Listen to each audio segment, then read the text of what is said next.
Whoa, this place is pretty packed. There's a lot to play here. Welcome, my name is Gabriel Zamora here with PC Magazine at IGN Live. This is day one. Downstairs they got giveaways, they've got presentations on the stage, and just hands-on games. Here's my top 3 things that I just really enjoyed. So walk with me and I'll show you.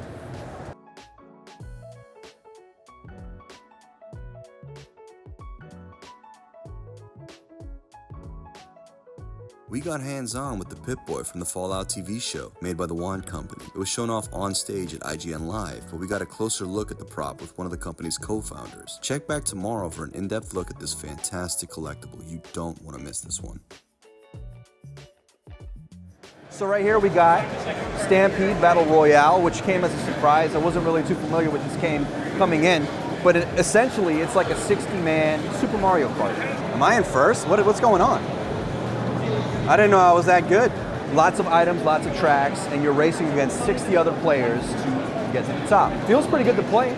I'm looking forward to playing more of this in the future as they smooth it out, so definitely keep your eyes out for this one.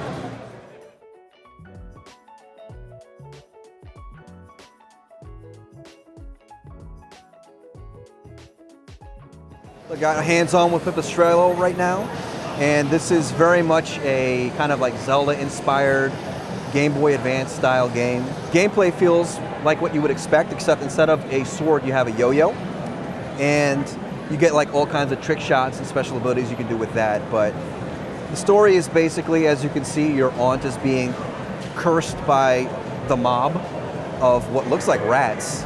You're a little bat, and you got to rescue her. But overall, gameplay and feel is pretty good. Definitely something to look forward to, so keep your eyes out for that.